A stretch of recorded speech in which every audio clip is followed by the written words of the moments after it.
여러분 안녕하세요. 오늘 이 방송을 시작하는 날이 2025년 1월 3일이니까 벌써 새해 들어온 지도 3일째 되는 날입니다.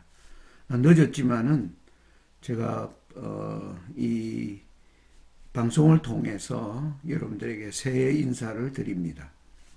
2025년을 우리는 어떻게 생각하고 맞아야 할까? 그러면서 제가 준비한 그 에피소드가 운명지어진 세상이라는 에피소드를 여러분들과 함께 두 차례에 걸쳐 말씀을 드렸고요.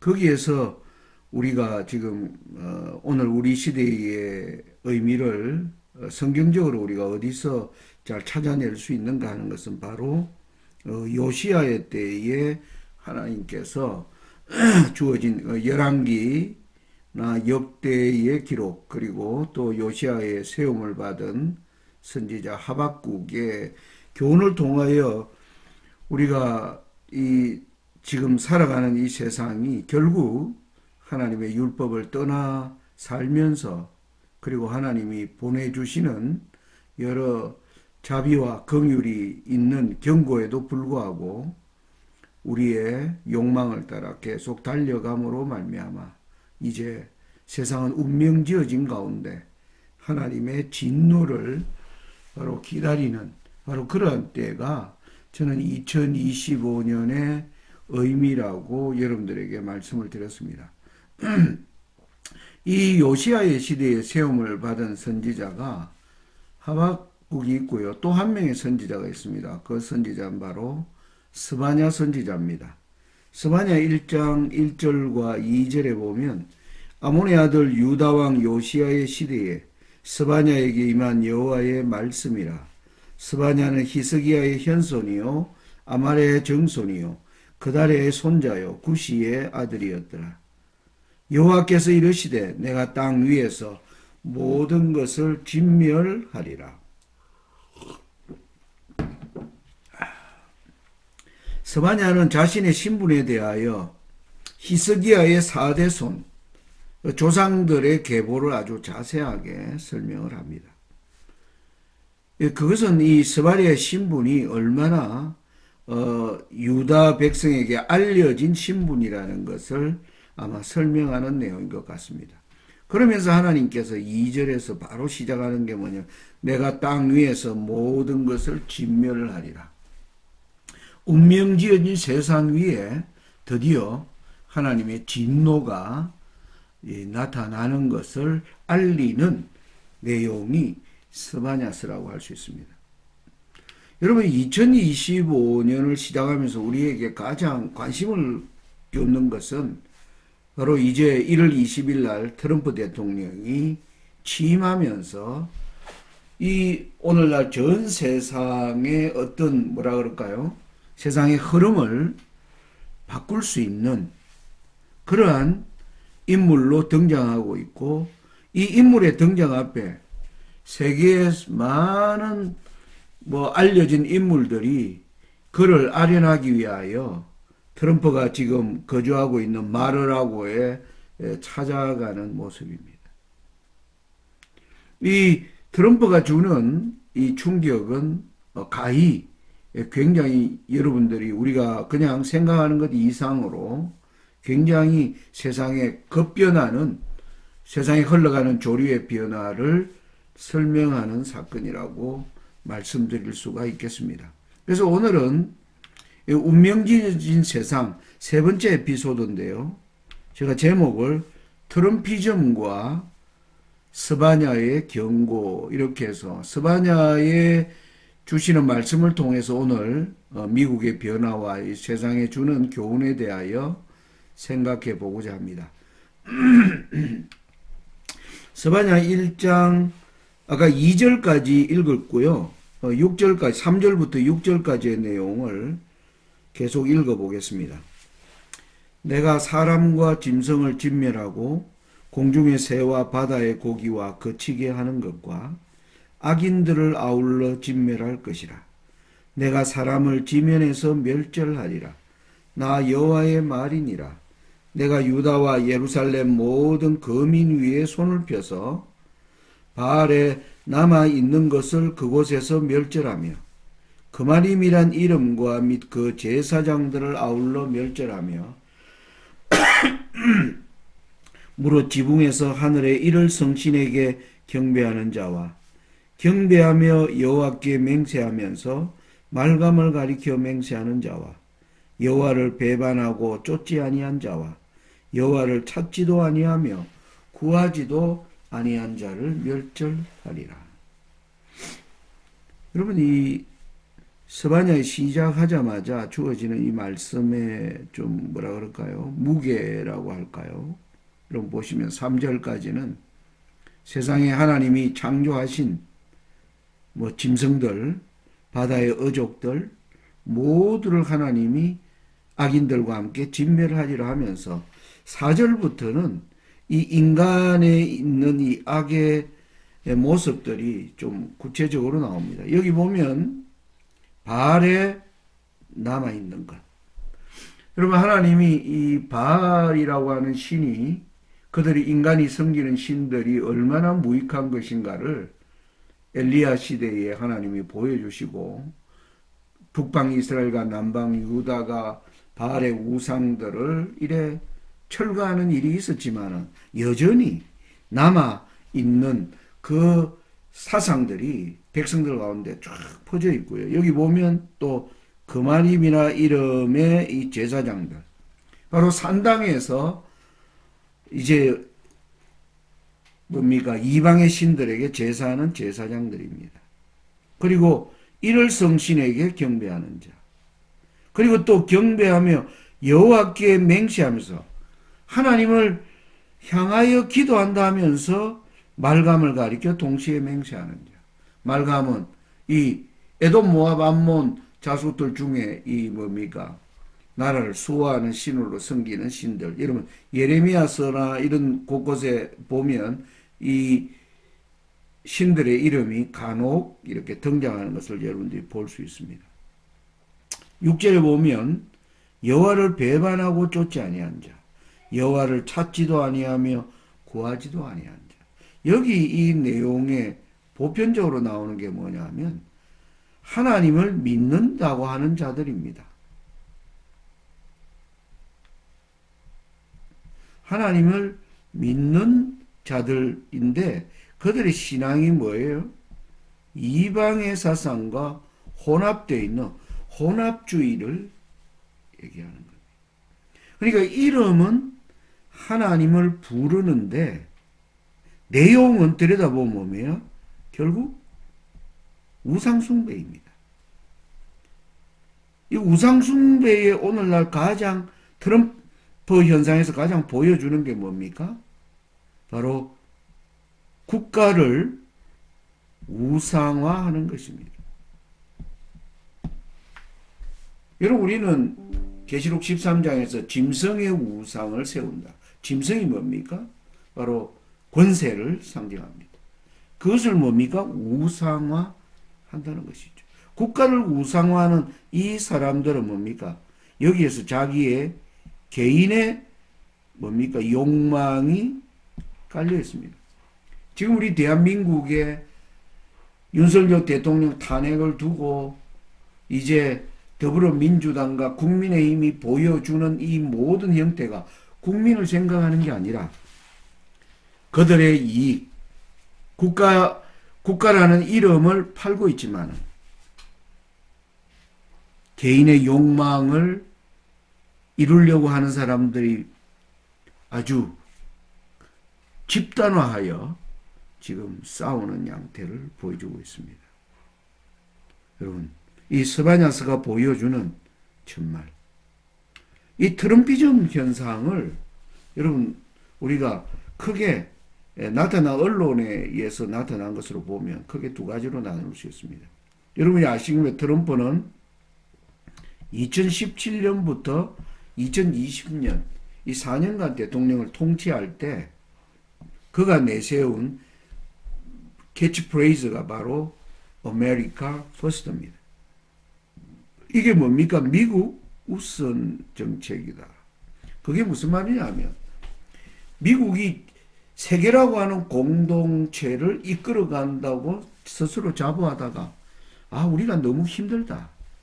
그래서 이제 당신들 도울 여력이 없다. 우리부터 좀 살고 봐야 되겠다. 이게 바로 트럼프 지난 4년간의 미국 우선 정책. 이 세상이 이러한 미국의 방향을 보고 굉장히 난처해했지만은 그러나 미국이라는 나라가 든든해져야 또 다른 나라도 함께 동반하여 갈 수 있다는 생각에서 참아낸 것입니다. 근데 여러분 아시는 것처럼 이제 4년을 바이든에게 정권을 내주고 다시 이 정권을 찾아왔는데 2028년까지요. 이때는 이 미국 우선이 바뀌었습니다. 이제는 뭐냐면 미국의 이익이 우선이라는 겁니다. 이 좀 바뀌었다는 걸 설명하면 이렇게 설명할 수 있습니다. 미국의 이익이 우선이다. 우리의 이익을 위해서는 적을 이길 뿐만 아니라 아군인 친구로 살아왔던 너희들의 이익도 내가 뭐 할 수 있다? 빼앗을 수 있다. 이게 지금 2025년을 시작하는 전 세계가 트럼프를 바라보면서 지금 느끼는 공포이며 고민인 것입니다. 여러분 이걸 좀 도표로 제가 자주 이 랜드마크를 여러분들에게 보여드렸죠. 지금 미국의 변화를 이해하기 위해서는 지금부터 30년 전의 변화를 잘 이해하자. 왜? 이것은 미국과 교황권이 연합하여 이끌어가는 세계. 그죠? 계시록 17장에 의하면 반드시 잠깐 동안이라고 하는 시간 속에서 오늘날 이러한 변화를 이해하기 위해서는 우리가 어떠한 일들이 있었는가를 제가 조목조목으로 하나의 랜드마크로 설정할 수 있는 걸 여기에 설명해 놓은 것입니다. 자주 여러분들이 밤중소를 TV를 들으시는 분들은 자주 들었기 때문에 제가 장황하게 설명하지 않아도 되리라 생각합니다. 여러분 이 1995년 미국이 WTO라고 하는 체제를 만들 때 그때 미국이 온 세상의 사드상의 글로벌이라는 생각입니다. 지구는 하나의 뭐다? 공동체다. 함께 이익을 우선해 나가자. 그렇게 주장하면서 전 세계를 이끌어간 겁니다. 그런데 미국이 전 세계를 이끌 지도력이나 모든 면에서 부족하다는 것이 드러났습니다. 나라가 경제적으로 허덕이기 시작했고 리더십도 세상에서 이슬람권의 대대적인 뭡니까? 2001년에는 이슬람의 테러가 일어나고 9.11 사건이 일어나죠. 그리고 2008년에 미국발 금융위기가 일어나면서 미국이 다스리는 지원체제, 미국이 다스리는 이 전 세계를 미국의 리더십 안에 두는 것은 상당히 불안하다는 것을 온 세상이 깨달은 것입니다. 그러면서 일어난 현상이 뭐냐면 여러분 2013년에 시진핑이 일어나면서 이 지원체제에 대한 뭐가 정면의 어떤 도전의 시대가 시작됩니다. 그런데 그 전에 미국이 이 시진핑이 일어나기 전에도 미국이 긴장한 게 뭐냐면 2010년에요. 중국의 무역 규모가요. 이전에는 미국이 세계 1위였는데 중국이 1위로 올라오는 아주 획기적인 사건이 일어납니다. 그런 가운데 시진핑이 올라오면서 이제 미국을 지원체제로 인정하지 못하겠다라고 하는 노골적인 일들이 시작되면서 미중 간에 이제는 갈등이 시작된 겁니다. 그러면서 트럼프가 올라올 때 이때 트럼프가 얘기하는 주적은 주로 중국으로 타켓을 삼은 것입니다. 여기에 유럽도 동의를 했고요. 그런데 그 사이에 이제 팬데믹이 터져난 겁니다. 여러분 팬데믹에서 가장 세계가 주목한 것은 미국의 뭔 겁니까? 휘청거림. 여러분 우리나라 코로나에서 죽은 사람이 10,000명이 채 안 되지 않습니까? 근데 미국은 얼마나 200만 명이 죽었다. 유럽에는 유럽 27개국입니까? 거기서 300, 400만이 죽어갔다. 세계 과학과 기술과 의학을 이끌고 간다고 하는 그 나라들이 다 뭡니까? 자부심이 다 무너져 내렸습니다. 그러면 가운데 이제 전 세계가 지금 어려운 가운데서 이제는 2025년에 마가가 Make America Great Again, 미국을 다시 위대하게, 바로 이것은 미국의 이익을 우선하는 이제 정책으로 바뀐 겁니다. 이게 지금 트럼프 1기와 2기 사이에 있었던 이 모든 변화를, 여러분, 트럼프가 2기에 집권하게 된 그 동력이 어디에 있을까요? 여러분, 제가 자주 예언을 얘기하면서, 여러분, 지금 우리가 계시록 17장이 보여주는 뭡니까? 비전입니다. 계시록 17장은 하나님이 이 세상의 이 짐승을 통해서 나라의 변화를 설명하기가 마지막 장면입니다. 거기에 보면 여자가 짐승을 타고 있는 모습으로 나타난 것입니다. 여러분이 잘 아시는 것처럼 여자는 우리가 종교를 상징하고 있고, 그리고 짐승은 국가를 상징합니다. 여러분, 이 그림이 계시록 12장이 보여주는 그림 중에 두 가지를 우리가 좀 생각을 해봐야 된다. 첫째는 여자가 짐승을 타고 있다. 종교가 어떻게 뭡니까? 정치를 움직이는가? 종교가 어떻게 정치를 움직이는가? 그리고 두 번째는 종교가 움직이는 그 정치 세력이 뭡니까? 붉은빛 짐승입니다. 이게 무슨 말입니까? 폭력적이라는 것입니다. 폭력적인 방법으로 이루는데, 이 종교 집단이 이 폭력적인 정권과 길을 같이 한다는 것을 계시록 17장이 보여주는 그림입니다. 그래서 이런 현상이 전 세계적으로 나타나면 바로 종말이 시작된다는 것을 계시록 17장이 우리에게 보여주고 있다는 것이죠. 여러분, 이 폭력적인 트럼프를 향해서 여러분, 기독교계가, 여러분 여기 보면 이스라엘에서 만든 주화입니다. 여러분, 이 주화를 확대시킨 게 바로 이건데요. 여러분 여기 보면 트럼프 얼굴이 나오죠. 그 옆에 나오는 이 화상이 누굽니까? 바로 고레스와 트럼프를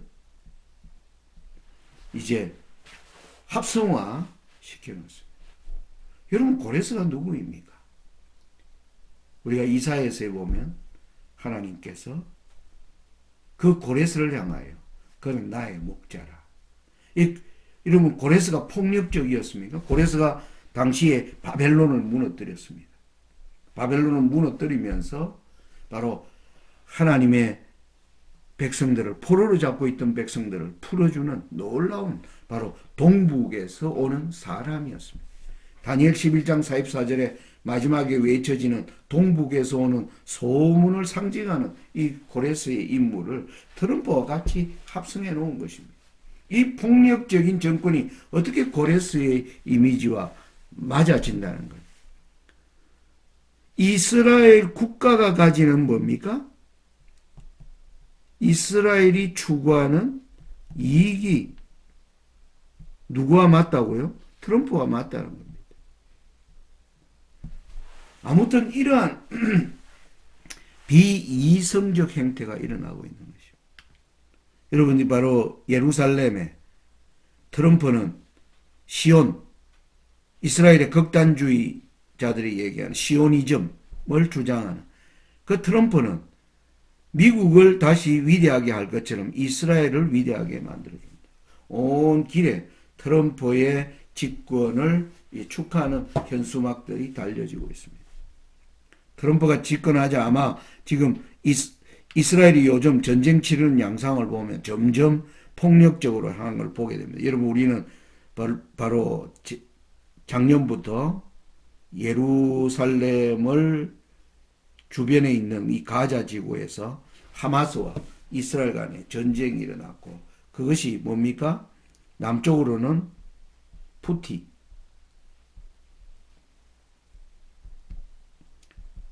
반군과의 전쟁이고, 이게 이제는 뭡니까? 북쪽으로 올라가서 여기 레바논의 헤즈볼라와 투쟁을 했고요. 그리고 최근에는 시리아의 아사드 정부가 뭐 한 겁니까? 이제 몰락하면서. 여러분, 이 전쟁을 굉장히 이슬람 사회를 지금 휘젓고 다니는 것을 보게 됩니다.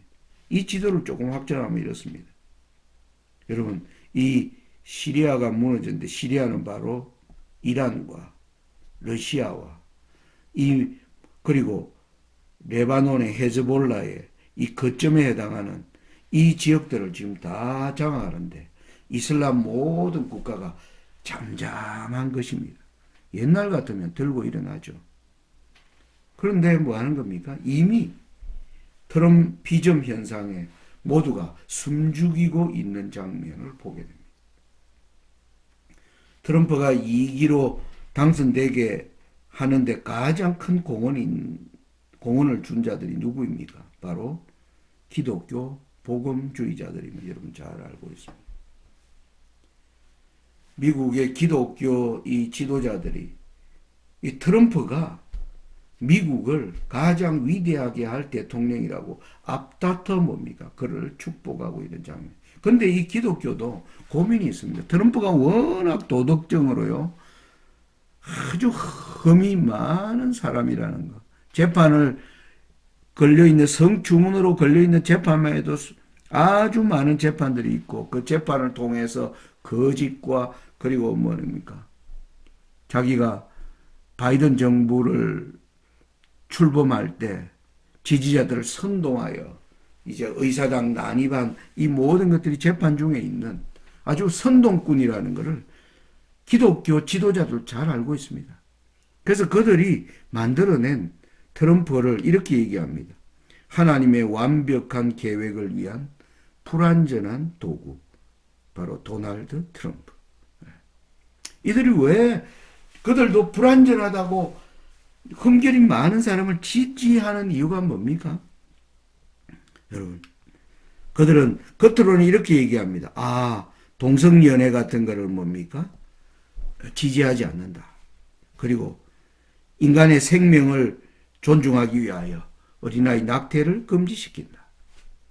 그리고 일론 머스크를 이제 트럼프의 2인자로 삼아서 일론 머스크가 표현의 자유. 여러분, 이 표현의 자유라는 것도 정말 표현의 자유입니까? 여기에는 선동하고 하는 유머와 거짓 이런 내용들을 하는 것을 뭐 하는 겁니까? 제한하지 않도록 하는 그들의 타락한 기독교의 뭡니까? 기독교인들의 바로 욕망입니다. 이렇게 지금 가면서 트럼프가 그들의 지지를 얻어서 뭐 한 겁니까? 자신의 시대를 열어간 것입니다. 공동체를 얘기했다가 이제 뭡니까? 미국을 우선하고 이제는 뭡니까? 미국의 이익을 우선하겠다. 그것도 어떤 방법으로요? 폭력적인 방법. 여러분, 스바냐 아까 우리가 1장 6절까지 했는데 7절부터 13절에 보면 여기 이익을 우선하는 장면이 이렇게 기록이 되어 나옵니다. 한번 제가 여전히 말을 하면 이 목이 여전히 지금 편하지 못합니다. 여러분 좀 이해하고 들어주시면 감사하겠습니다. 주 여호와 앞에서 잠잠할지어다. 이는 여호와의 날이 가까웠으므로 여호와가 희생을 준비하고 그 청할 자를 구별하였음이니라. 여호와의 희생의 날에 내가 방백들과 왕자들과 이방의 의복을 입은 자들을 벌할 것이며 그날에 문턱을 뛰어넘어 강포와 계휼로 자기 주인의 집에 채운 자들을 내가 벌하리라. 나 여호와가 말하노라. 그날의 어문에서는 곡성이, 제2구역에서는 부르짖는 소리가, 작은 산들에서는 무너지는 소리가 일어나리라. 막대서 거민들아 너희는 애곡하라. 가나안 백성이 다 패망하고 언을 수운하는 자가 끊어졌음이니라. 그때 내가 등불로 예루살렘에 두루 찾아 물어 찢기같이 가라앉아서 심중에 스스로 이르기를 여호와께서는 복도 내리지 아니하시며 화도 내리지 아니하시리라 하는 자를 벌하리니 그들의 재물이 노략되며 그들의 집이 황무할 것이라. 그들이 집을 건축하나 거기 거하지 못하며 포도원을 심으나 그 포도주를 마시지 못하리라. 여러분, 여기에 참 두려운 말이 나옵니다. 여호와의 날이 가까웠다. 여호와가 희생을 준비하고 청할 자를 구별하였습니다. 여러분, 우리는 지금 정말 조사 심판의 의미가 뭡니까? 하나님이 희생을 준비하고 누가 그 나라에 합당한 사람인가를 하나님이 뭡니까? 청하는 것입니다. 혼인잔치에 청함을 입은 자들이 복이 있다는 말이 거기에서 나오는 거죠. 스바냐가 바로 이런 걸 얘기하는 겁니다. 이 희생의 날에 하나님이 어떤 사람을 벌할 것인가? 여기 보면 강포와 괴휼로, 폭력과 거짓으로 주인의 집에 채운 자들을 내가 벌하리라. 그리고 10절부터는 어문에서, 여러분 어문은 이 생선어자입니다. 예루살렘에는 수많은 문들이 있습니다. 장사꾼들이 들락거리는 문, 그게 바로 어문입니다. 제2구역은요 바로 상업을 위해서 머무는 사람들이 있는 곳이 제2구역이라고 할. 이 전부 이게 뭐냐면 이익을 추구하기 위하여 예루살렘으로 들어온 사람들이 있는 곳을 설명하는 겁니다. 어문 제2구역. 그리고 뭡니까? 막대석금, 너희는 막대석금에는 언을 수운하는 자. 전부 상업적 이익을 추구하는 이 모든 자들이 뭡니까? 다 끊어질 것을 얘기합니다. 12절에는 이런 악을 제거하기 위하여 하나님이 등불로 예루살렘에 우리를 찾아낼 것을. 그 사람들이 어떤 사람인가? 하나님을 믿는 사람인데 여호와께서는 복도 내리지 아니하시며 화도 내리지 아니하시리라 하는 자를 벌하리니. 여러분, 이런 사람은 어떤 사람입니까? 하나님을 믿는데 하나님이 그들의 악행에 대하여 아무 말 하지 않는다라는 것입니다. 하나님은 계시지만 하나님은 뭐하고 있다? 침묵하고 있다. 그러니까 악을 행하는데 뭡니까? 대범한 것입니다. 여러분, 오늘날 미국과 전 세계가 가는 길들을 너무나 이 스바냐서가 잘 설명하고 있지 않습니까? 저는 요즘 구약 성경을 읽으면서 참으로 우리 시대를 이 구약 성경의 그 언어들로 아주 절묘하게 설명하고 있음에 깊은 감탄을 금할 수 없습니다. 히브리서의 하나님의 말씀은 살았고 운동력이 있다.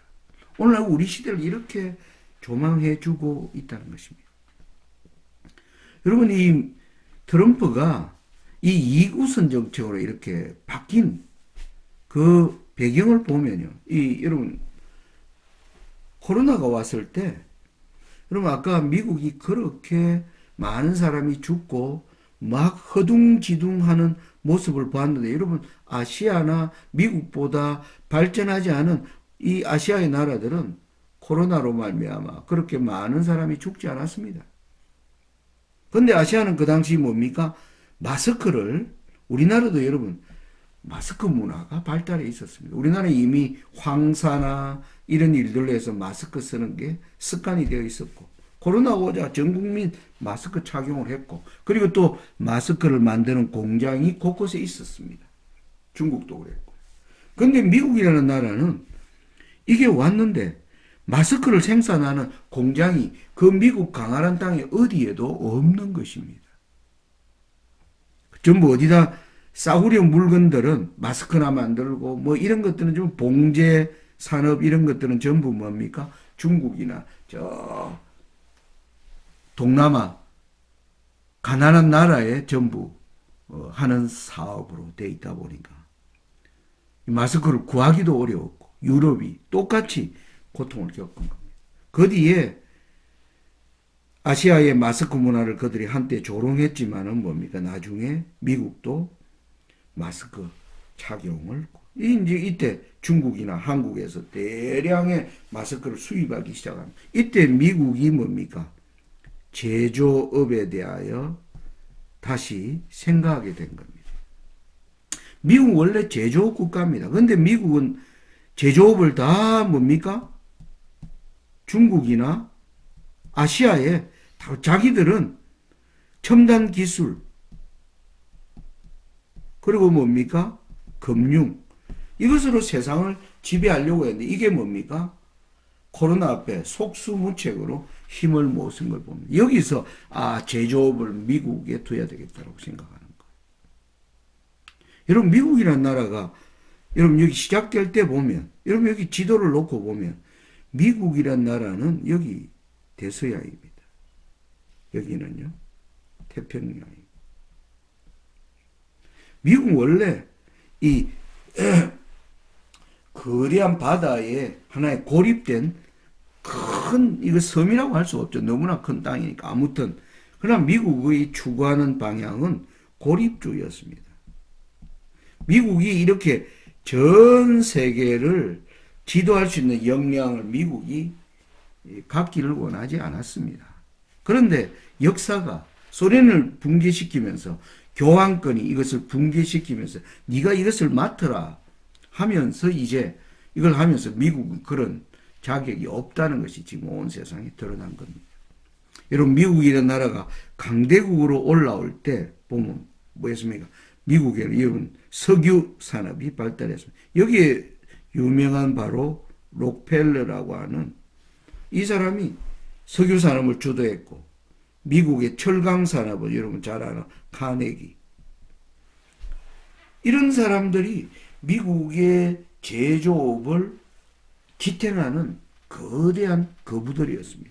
거기에 금융은 JP 모건이 주도하는 그런 가운데 미국이 돈과 그리고 뭡니까? 철광과 그리고 산업을 일으키는 이 기름 이것을 주도함으로 말미암아 미국이 1, 2차 세계대전을 통하여 아주 강대국으로 올라오게 된 것입니다. 그런데 그들이 이제 모든 제조업들을 중국이나 이런 나라에 다 보내면서 코로나를 겪으면서 중국이 또 강하게 올라오는 걸 보면서 트럼프가 이제 생각하게 된 것이 제조업 부활인 것입니다. 여러분 그걸 어떤 방법으로 하는 겁니까? 여러분 여기 트럼프가 이제 1월 20일 날 취임하자마자 트럼프가 첫날 행정명령으로 전 세계에 관세 폭탄을 내리겠다. 여러분 전 세계를 WTO로 해가지고 전 세계를 무관세로 하자고 주장한 게 어느 나라입니까? 미국입니다. 자기들이 주도해놓고 이제 미국의 이익을 위해서 미국에 조금이라도 피해를 준다고 생각되면 엄청난 폭탄을 안겨주겠다라고 지금 엄포를 놓고 있는 것입니다. 그리고 또 뭐 하는 겁니까? 대통령 취임하자마자 불법 이민자를 군대를 동원해서라도 다 쫓아내겠다. 여러분 미국이 한때 뭐 했습니까? 잘 살아가는 것은 이민자들을 통해서 이들에게 뭡니까? 값싼 임금을 주면서 미국이 호황을 누려온 것이에요. 그런데 이제 뭐 하는 겁니까? 미국의 가난이 마치 이 사람들 때문에 그랬던 것처럼 여러분 이거 전부 하는 방법이 뭡니까? 강제. 바로 폭력입니다. 여러분 잘 아시는 것처럼 미국 곳곳에 뭐 하는 겁니까? 우리나라 기업, 일본 기업, 뭐 수많은 기업들이 트럼프의 말대로 여기에다 기업을 세우면서 트럼프에게 전부 항복하는 모습을 보여주고 있습니다. 미국의 산업 지형을 이제 실리콘밸리와 월스트리트에서 이렇게 많은 것으로 변화시키겠다. 미국의 이익을 우선하겠다. 다른 나라는 짓밟겠다는 겁니다. 여러분, 최근에 미국 대통령이, 트럼프 대통령이 캐나다 트리도 총리가 트럼프를 찾아왔을 때 하는 말이 캐나다를 미국의 55번째 주로 하자. 그래서 이 대통령을요, 뭐라고? 주지사라고 불렀습니다. 아주, 다른 나라를 아주 뭐 하는 거, 우습게 보는 것입니다. 멕시코에는 뭐 하는 겁니까? 너희들이 이민자를 위해서 여기 장벽을 제대로 안 하면 관세 엄청나게 때린다라고. 이 바로 주변 국가를 이렇게 위협하고 있는 장면입니다. 여러분, 파나마 대통령에는 뭡니까? 너희들이 지나가는 이 파나마 운하를 아예 미국에 넘겨라고 얘기합니다. 여러분, 미국의 뉴욕에서 샌프란시스코로 가는 물건을 이렇게 운반하면 거리가 여러분 2만 1,000km 가까이 된다. 그런데 이걸 운하로 하면 약 8,000km. 그러니까 미국의 상선들이 굉장히 많이 통과하는 곳이 바로 어디입니까? 파나마 운하입니다. 여기를 뭐 해라? 넘겨라 우리한테. 아니면 굉장히 싸게 우리를 통과하게 해라. 안 그러면 뭐야? 너희들을 관세로 폭탄을 먹이겠다. 여러분, 아주 폭력적인 방법을 서슴지 않고 있는 것입니다. 최근에 더 웃기는 거는요. 트럼프가 최근에 프랑스의 마크롱 대통령과 젤렌스키를 만났을 때 기사입니다. 한번 영어로 읽어보겠습니다. Trump says, world is going a little crazy right now as he meet with Macron and Zelensky. 여러분, 이 만났는데 트럼프가 하는 말이 세상이 약간 미쳐가는 것 같다. 누구 때문에 그런 겁니까? 마치 자기와는 아무 상관없이 세상이 그렇게 가는 것처럼 이야기하는 것입니다. 여러분, 스바냐 1장에 이 주시는 말씀, 여기 보면 어문에서는 곡성이, 제2구역에서는 부르짖는 소리가, 작은 산들에서는 무너지는 소리가, 막게서 거민들아 너희는, 여기 보면 곳곳에서 뭡니까? 곡성이 막 우는, 여기 뭡니까? 전부 이익을 우선시하는 집단들입니다. 이익을 어떻게 해요? 강포와 괴휼로 그 집에 채우는 자들. 하나님이 벌하실 때가 되었다. 세상이 왜 운명적으로 이제는 여호와의 진노를 당할 수밖에 없는가? 우리는 성경적으로 잘 지금 선지서들을 우리는 잘 검토해 볼 필요가 있습니다. 저는 오늘 말씀을 이제 줄이면서 여러분, 이 선악의 대쟁투의 6,000년을 생각해 보시기 바랍니다. 하나님께서 에덴 동산에서부터 이 6,000년의 이 대쟁투의 역사를 이끌어가는 가운데 우리는 구약시대에 약 4,000년의 시간이 지나고 예수님이 이 땅에 십자가로 오셔서 드디어 사탄을 뭡니까? 무너뜨렸습니다. 그런데 왜 예수님이 다시 2,000년의 시간을 왜 가져가셔야 돼요? 이때 사단을 없애버리면 되지 않습니까? 이게 무슨 의미인가 하는 것입니다. 시편 110편 1절에 이렇게 말합니다. 여호와께서 내 주에게 말씀하시를 내가 너 원수로 너 발등상 되게 하기까지 너는 내 우편에 앉으라 하셨도다. 여러분, 이 2000년의 역사는 사탄을 발등상 되게 하는 기간입니다. 여러분, 이 시편 110편을 여러분들 펴서 전체를 읽어보시면 여기 아버지 보좌 우편에 앉는 게 뭐냐 하면은 바로 멜기세덱의 반차를 줬던 예수님의 대제사장 사역을 설명하고 있음을 보입니다. 예수님의 성소봉사를 통하여 사단을 완전히 뭐하는 겁니까?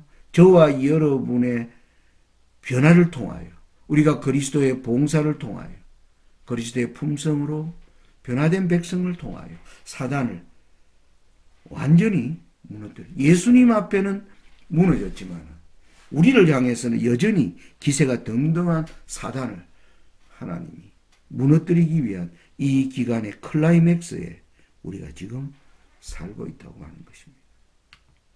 여러분, 이 여자가 붉은빛 짐승을 타고 있는 이 짐승에 대하여 8절에는 이 짐승을 전에 있다가 시방 없는데 장차 올라올 때는 무저갱으로부터 올라온다는 것. 이제는 무저갱에서 지금 이것이 올라오려고 하는 겁니다. 이 무저갱에서 올라오는 이 짐승이 전에 있다가 시방 없는데 전에 있다가 시방 없어진 짐승이 8째라는 겁니다. 그래서 제가 계시록 17장에 5은 망하였고 하나는 있고 다른 이는 아직 이르지 아니하였으나 그러니까 하나는 6째고 다른 이는 7째입니다. 이들이 연합하여 이루는 때가 반드시 잠깐 동안이고 이 잠깐 동안의 끝에 뭐가 올라온다는 거야? 8째가 올라오는데 어디서 올라온다는 것입니까? 무저갱에서 올라온다는 것입니다. 여러분 데살로니가후서 2장 7절로 10절에 무저갱에서 올라오는 사단을 이렇게 표현합니다.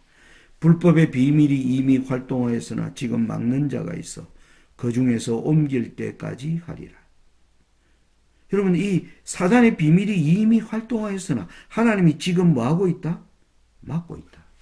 여러분 예를 들면 미친 개가 있는데 이 미친 개가 풀어놓으면 모든 사람을 물어 뜯으니까 이 미친 개를 뭡니까? 하나님이 목줄을 채워서 딱 뭡니까? 묶어 놓았다라는 뜻입니다.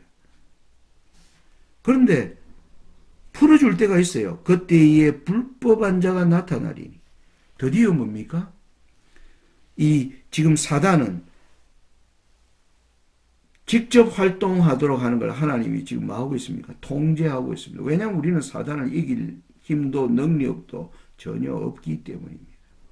그런데 하나님이 한 백성을 준비시키시고 그들이 잘 준비되었다고 생각할 때 하나님이 이 사단이 스스로 올라오도록, 그것은 바로 사단이 적그리스도로 직접 올라오는 때를 얘기합니다.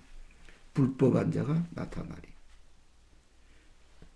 그러면서 악한 자의 임함은 사단의 역사를 따라 모든 능력과 표적과 거짓 기적과 불의의 모든 속임으로 멸망하는 자들에게 임하리니. 바로 2025년은 바로 이러한 사탄이 일어나는 플랫폼이 드디어 마련된 때를 우리에게 지금 설명해 주고 있다. 여러분, 그러면 성소정결의 마지막을 살아가는 바로 2025년은 바로 이 성소정결이 끝나는, 아까 스가랴에서 보면 내가 희생을 준비하고 청할 자를 구별하였습니다. 우리는 바로 이 조사 심판의 지금 마지막 때를 맞고 있는 것입니다. 저는 오늘 이 말씀 마치면서 디모데후서 4장 1절과 2절의 말씀을 여러분들에게 읽어드리겠습니다. 하나님 앞과 산자와 죽은 자를 심판하실 그리스도 예수 앞에서 그의 나타나실 것과 그의 나라를 두고 엄히 명하노니 너는 말씀을 전파하라. 때를 얻든지 못 얻든지 항상 힘쓰라. 범사의 오래 참음과 가르침으로 경책하며 권하라. 이 말씀이 2025년을 열어가는 저와 여러분들의 마음속에 지표가 되기를 바라면서 오늘 말씀을 마칩니다. 감사합니다.